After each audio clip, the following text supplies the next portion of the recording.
Where are you going?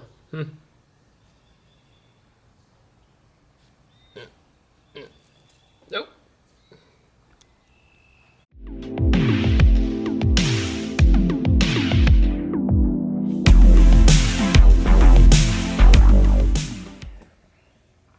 If you were here for the last video, then you know that thing crapped out on me. So what ended up happening is I took the solenoid valve off the top, disassembled everything, checked it looked good, took the manifold apart, nothing was wrong in the manifold, no bits of metal, nothing. Everything was clean, looked brand new. This piece, there is a spring and a ball underneath it, and I think this has something to do with the return. So took all this apart, got new O-rings for the manifold, replaced any O-ring that was kind of smashed or didn't look that great. Made a few phone calls to a few different places. Everyone had a different theory on what it was. No one could pinpoint it, but I put it back together last night, fired it up, it worked. But when it brought the ram back, it didn't pull the motor down like it did in the last video, but this thing made like a buzzing noise, like a really weird buzzing noise. But the ram was coming back in just fine. So I called the guy from JD Squared and talked to him about it, because I guess this is Stone Hydraulics and SPX make this motor. JD Squared adapts this piece to fit to this. So this is, I guess, something that JD Squared does. So I talked to him about it, and he said that I should call SPX because this might be like out of their realm of things to do. So I said, all right, I'll give him a call on Monday. And I literally got off the phone with him and decided that this thing sounded like it was buzzing. Whoa. So what I did is took it off and turned there's a flat head under this, and I turned it an additional turn and a half. And then this happened.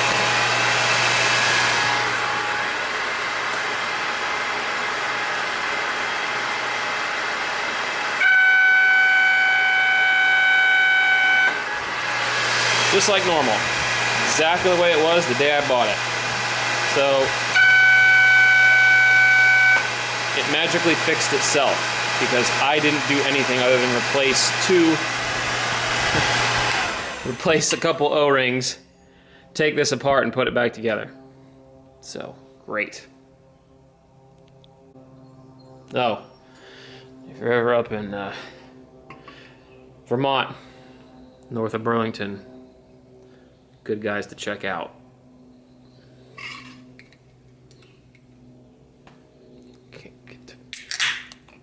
Yep. Usually I'd look back on what happened to that bender and get upset and whatever, but I'm also a believer in things happen for a reason. Because if that bender was working, I was looking at making pieces that came off the side, like almost like a hoop. So what happened with the bender not working is I got to sit and think about this a lot longer and what I was going to do to make this work. And if you know from the other videos, I wished I would have brought these frame rails out further, almost so they were sitting either over this point or maybe just a hair over the rear upper control arm mount, so that I would have had a nice little, stubby mount to come out to catch this coil over. So, in the process of sitting here and looking at this while waiting for the bender to get fixed, I decided I'm going to take this piece off. The fuel cell's going to get moved back a hair, but then I'm going to bring this 2x3 all the way across the back and make it tie into this. And what this is going to do is start down here, come up, match the frame rail all the way back, loop around, and it's going to be one solid like hoop that gets welded on the back.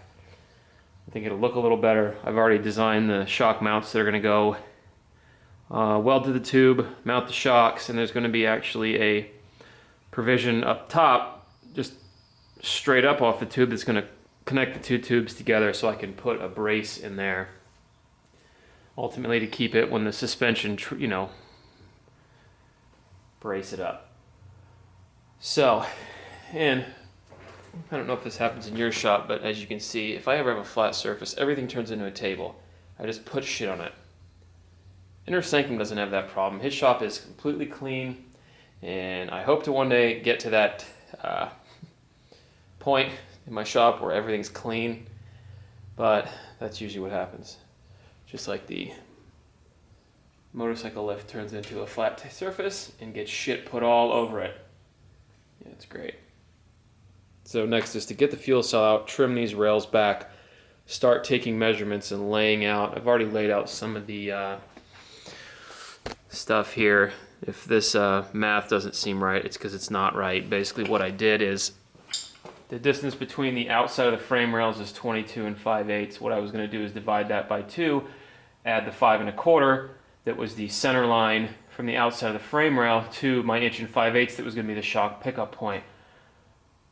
But this doesn't equal 33 1/8 because what I did is saw 5 1/4 and just said, oh, to hell with it, I'll take the 5 1/4, double it because it's on each side, add it to the 22 and 5/8, which 22 and 5/8 plus 10 1/2 is 33 1/8. So now my center line on my 1 5/8 tube is going to be 33 1/8 center to center. And then this was my initial measurement for the shock mount going vertical and rolling my angle gauge off. It was 52 degrees from standing straight up to catch the shock mount, and it was 2 5/8 inches from the center of the... Is it the center of the tube or the outside of the tube? It might have been the outside of the tube. That's something I need to double check before I get those before I get those brackets cut. So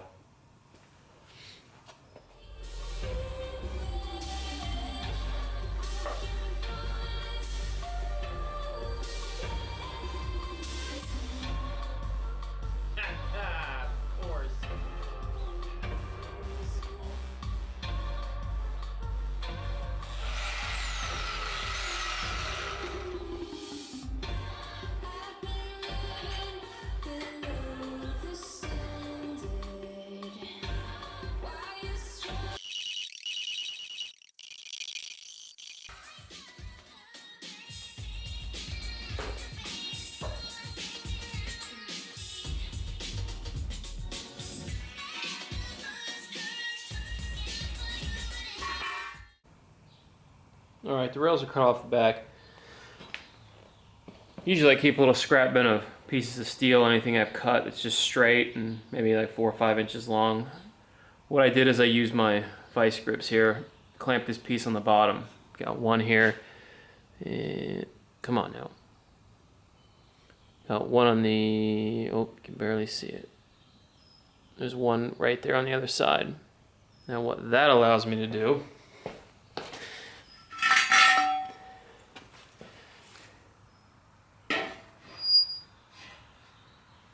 is set my piece of steel up here. Now what that is, if you can see the soapstone marks on the ends, what I'm going to do is chop that off right about there. That's the cut mark, and then you can see the coped 1 5/8 for the tubing on both sides. And I'll get in closer to that. Alright, what I did is this mark right here, this straight line, is basically the outside of the frame rails on this side. Did that on both sides. Measured my, got my end-to-end mark, because if you have a center to center on your tube or anything, you have a center to center on anything, and you want to find the end to end, all you do is take the center to center and add 1 width of whatever this is. This just happens to be 1 5/8, so I took 33 1/8, added 1 5/8, and it came out to 34 3/4. 34 3/4 will be the outside edge to outside edge on that side. Then I found a center mark, came out for the edge of the frame rails on both sides, and then came up with these little guys, which are just going to get tapered up a hair. I tried to use this my Milwaukee ink saw, where it's silver and it's supposed to mark on rust and anything else. This thing sucks. So what I ended up going with was Old Faithful. If you guys never heard of it, it's called soapstone. Usually it's used in industrial applications for marking pipe because you can mark anything with this. If it's wet, rusty, anything, got oil on it, whatever, and it will draw on anything. So I just happen to have a piece of soapstone, so I use the soapstone to lay all this out. Now the circle, I had a piece of 1.5" tube. I just set this horizontal, set the tube on it, and basically trace the tube out to get the coping dimensions, because I'm gonna just come in here and probably, I might hit this with a hole saw to punch this out on both sides and then just clean it up with a grinder. So as for now, this guy's ready to go. I need to figure out how much tube I'm gonna need to make this bend happen, and then yeah, hopefully I'll pick that up next week, put in my order for my shock mount tabs, and have all that done, tack this in place, and almost be ready to set this thing down on its own suspension in the rear. Now, even though this cut was a hair too close, too far in, it's fine. I'm not going to worry about it, but what I did do is set up a fence so that when I undo this and take it out, I just flip it 180, put the new one back in, and it'll make the exact same cut, so the piece is actually perfectly symmetrical. Just a little, you know, tidbit of information.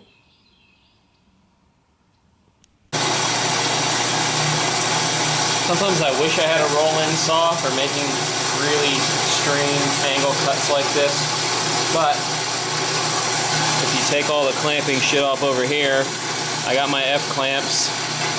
They work alright if you grab in certain places, but the only problem is the bottom of this thing is all webbed, so there's not really anything flat to grab on. So I got lucky with this one and this one that it's grabbing on this corner right here, and this one just happened to grab in between two webs right where that's at. So it'll actually make a decent, nice straight cut.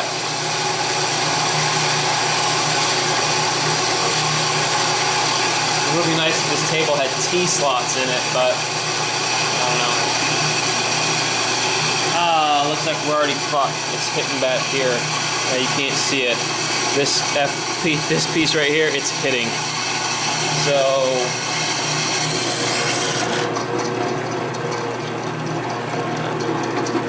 Jesus.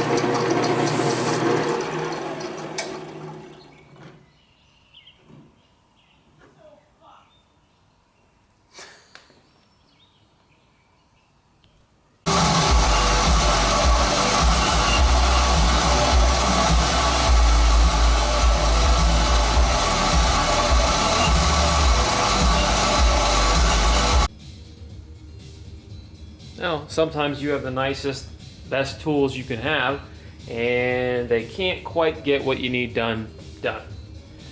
So the deal with this is, when the saw came down through here, before it got all the way through it, the head of the saw was hitting somewhere down on this end. So it didn't make the cut 100% through, but you can see inside here, it basically gave me, it gave me a score mark from there almost all the way up, which is this line all the way up, nice and perpendicular. So next best option is have you some other tools like a Sawzall, and that blade will just lay right in that cut.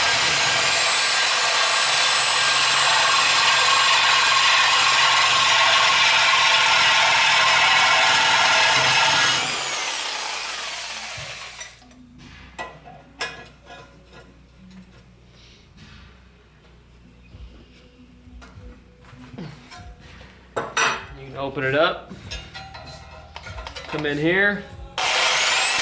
Woo, easy there.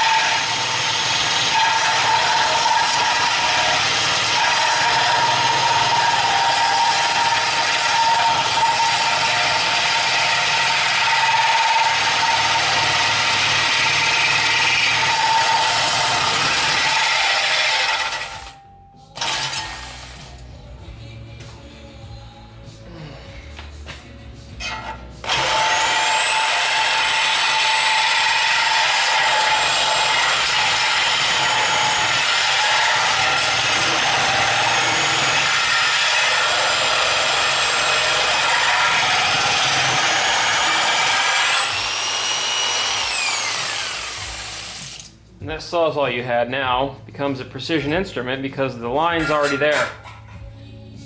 You just used it to penetrate it 100% through. A little bit of file cleanup work on this and it'll be ready to go.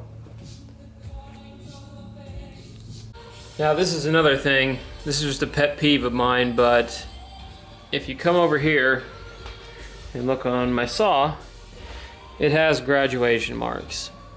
45, 40, 35, 30, and so on, and it's supposed to come right down here, and there's supposed to be a 0 mark right here. Well, I have never trusted those, and I never will trust those.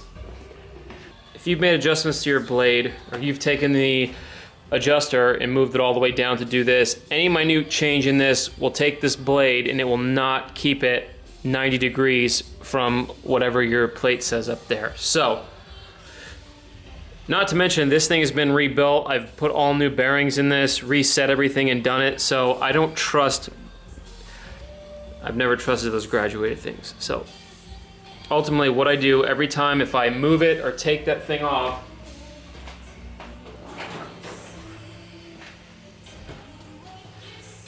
is I have my square, my Milwaukee billet square, and I will take the billet square, rest it up against the blade,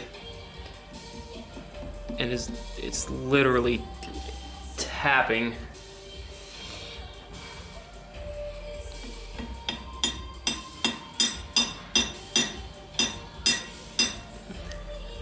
To get it close, and then what you want to do is you want to snug it up and then double check it because it can move.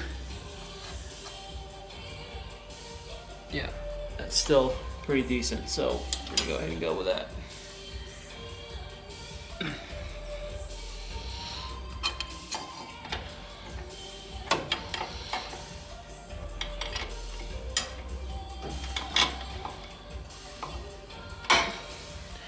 And like I said, after you tighten everything up, it's good practice to just come in and double check it one more time. And here's what's done so far. Got bottoms cut up. Still have to coat, but I've trimmed the ends on both sides. This thing's ready to go. That side is a 1/16 of an inch further back, so basically I can take this off, hit that with like a tiger paw, put this back on here, and the neighbor's gonna start mowing the lawn right now. Awesome. But yeah, trim that up, get them both equal, then come on here and get all this mill scale off this thing, tack this thing up, and it's ready to go. Then hopefully next week I can pick up some tube on the way home, lay this piece out, bend the piece for this, send out for my shock mounts, and yeah, hopefully next week this thing will be sitting under its own suspension, at least just the rear wheel. I don't know what I'm going to do tomorrow. I might trim off that torsion bar cross member up front, get rid of that. Then I have to start taking measurements to send the drive shaft back to get shortened. So, I don't know, we'll see. Probably take this and coat this stuff out too. Got a spare piece of 1 5/8 here somewhere. We can make sure it fits kind of close because it's going to get MIG welded so it doesn't have to be to the 1,000th. So until tomorrow, Sunday. So I got the bar kind of mocked up, coped it on the edges here. It's just clamped in place just to see where it's going to sit. This will be where the new fuel cell location. It's obviously where it was before, but now I checked the next size, not the next size up from this, but this is an 8 gallon. I checked the dimensions on a 16 gallon. It's about the same depth, but the length is 24 inches, which it'll come out a few inches on the side, and the width, I guess it would be width and length, whatever. It's 24 inches this way, and it's 17 this way. So that'll put me, it won't be too much wider than this one, but it is going to be a little bit deeper.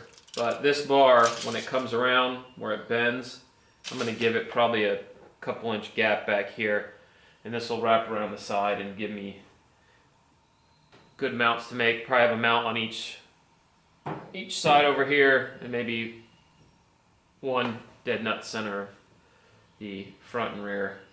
Well, since I had a little downtime with the frame, I got to order some steel and do some other stuff, I figured I would start taking care of the fuel cell. I punched a hole in the base plate for the fuel pump wiring. I put the vent back in, and I noticed when I put this is the outlet for the fuel pump and this is the return. If you see, the nuts are tight on the bottom, you know, finger tight. They have play in them. Well, these are bulkhead fittings. So what they have is they have an AN on both ends, but in the center they have a shouldered, almost like a Delrin or a super hard plastic that makes the seal. Well, the problem is when that goes over and you slide the washer over top of it, there's too much room in here and the lid doesn't make up that much room, so I gotta take those two back out. I'll probably just use like a flat block with a sanding paper and just sand that shoulder down so that they bite and everything works. But yeah, that's a bulkhead fitting. It just has a thread in the middle. It's the same threads as the AN, but once it gets past the fitting, it has a whole other set of threads, and that's basically fittings that need to go through something. You've got a connection right through. There's no, I don't know. It's just, it makes a connection through a firewall, through a plate like this. Some people make brake line ones that'll go through a frame rail, just stuff like that. But yeah, now I need to work on making the sump inside this to hold the fuel, to hold the fuel pump and everything like that. And if you've never seen the inside of an ATL or who's the other one, Fuel Safe, these are a step above, probably a few steps above your standard fuel cell that you would just get from JEGS or whoever. That's just an aluminum box with a deal in it, and I'll show you why. I just don't have all the bolts in this thing right now. I was putting it back together and just getting everything situated with it. What they are is it's actually a bladder. So you have the metal box. It's a sheet metal box. I don't know the exact gauge on it. I'm sure you can go to ATL's site and look it up. But what it holds is it holds a bladder. So once this comes off,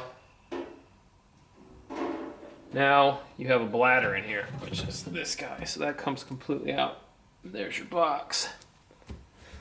And these things are serial numbers. They're FIA certified. Some are certified, some aren't certified, but they're made for running in, like this fuel cell you could put in a NASCAR sanctioned event and run it, and you're good to go because it's got all the, I mean, this one's obviously out of date. It's fucking, this was spec'd in January 1st of 1999, so obviously it's out of date, but for what I'm using it for, it's great. And the reason they do this with a bladder inside is if this thing gets hit, you don't have just a steel box that could crack or break and then your fuel starts coming out. You have a bladder inside of it. So the box will take the brunt of the hit, it'll bend, and this bladder will deform inside. It will not break apart and it won't let fuel out.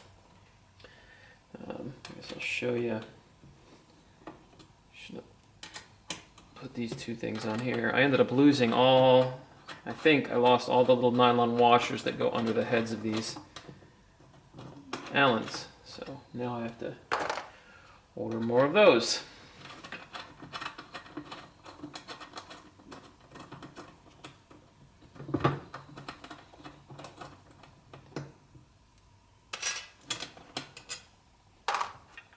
And this is the fill plate.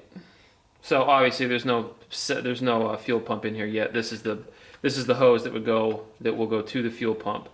I have to make a. So what I'm going to work on is making the bracket to hold the fuel pump, and then making probably like a tiny sump on the bottom that will rest on the bottom of the fuel cell. And what that will do is, instead of building a swirl pot now or anything like that, I will just basically make a small container that will maybe sit halfway up the fuel cell, and it'll have a few little holes on the bottom, so it will let fuel slowly flow in, but I'll basically take the return line, and the return line will come in and feed right into that little reservoir there, so that even when, if the truck is making turns or doing anything like that, and your fuel's sloshing all to one side, your return will still be getting fed into that little tub that basically the fuel strainer and everything is sitting in. And the holes in the bottom won't be big enough to where it will run out of it. The return will fill it fast enough that it will overflow before it lets the fuel out of the bottom. I hope I didn't confuse anybody by saying that. But that's the next thing, is picking a spot on this, cleaning this off, making the bracket, mounting the fuel pump, and making my little tub for the fuel cell. Oh, and taking care of these guys. You can, like I said before, see they're just, this is snug, and they just roll around there. I'm sure I could stick an O-ring under it. It would probably solve the problem, but I'd rather have it have a nice tight fit. So that's the inside of a ATL fuel cell.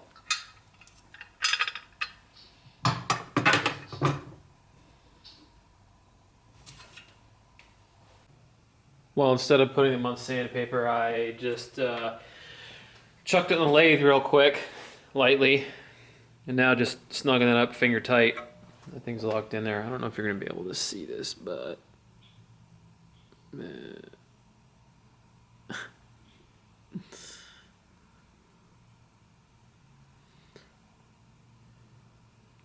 shaved about 30-second off it. But yeah, that did the trick. Took about a 30-second off. Now the washer sits nice and snug when you finger tighten it, so when you put 2 wrenches on it, she'll be good to go.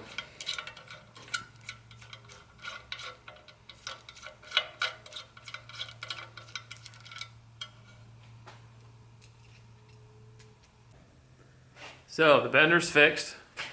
That's good. Start on the fuel cell. And this week I will order the tube to start building this back piece. And yeah, thanks to Quinn Seggy, a high school friend on Facebook, who literally called customer support things for that bender and kind of got the ball rolling. Everybody else who's in the thread, Jason, Mike, Justin, Jamie, who else is in there? I think that was it.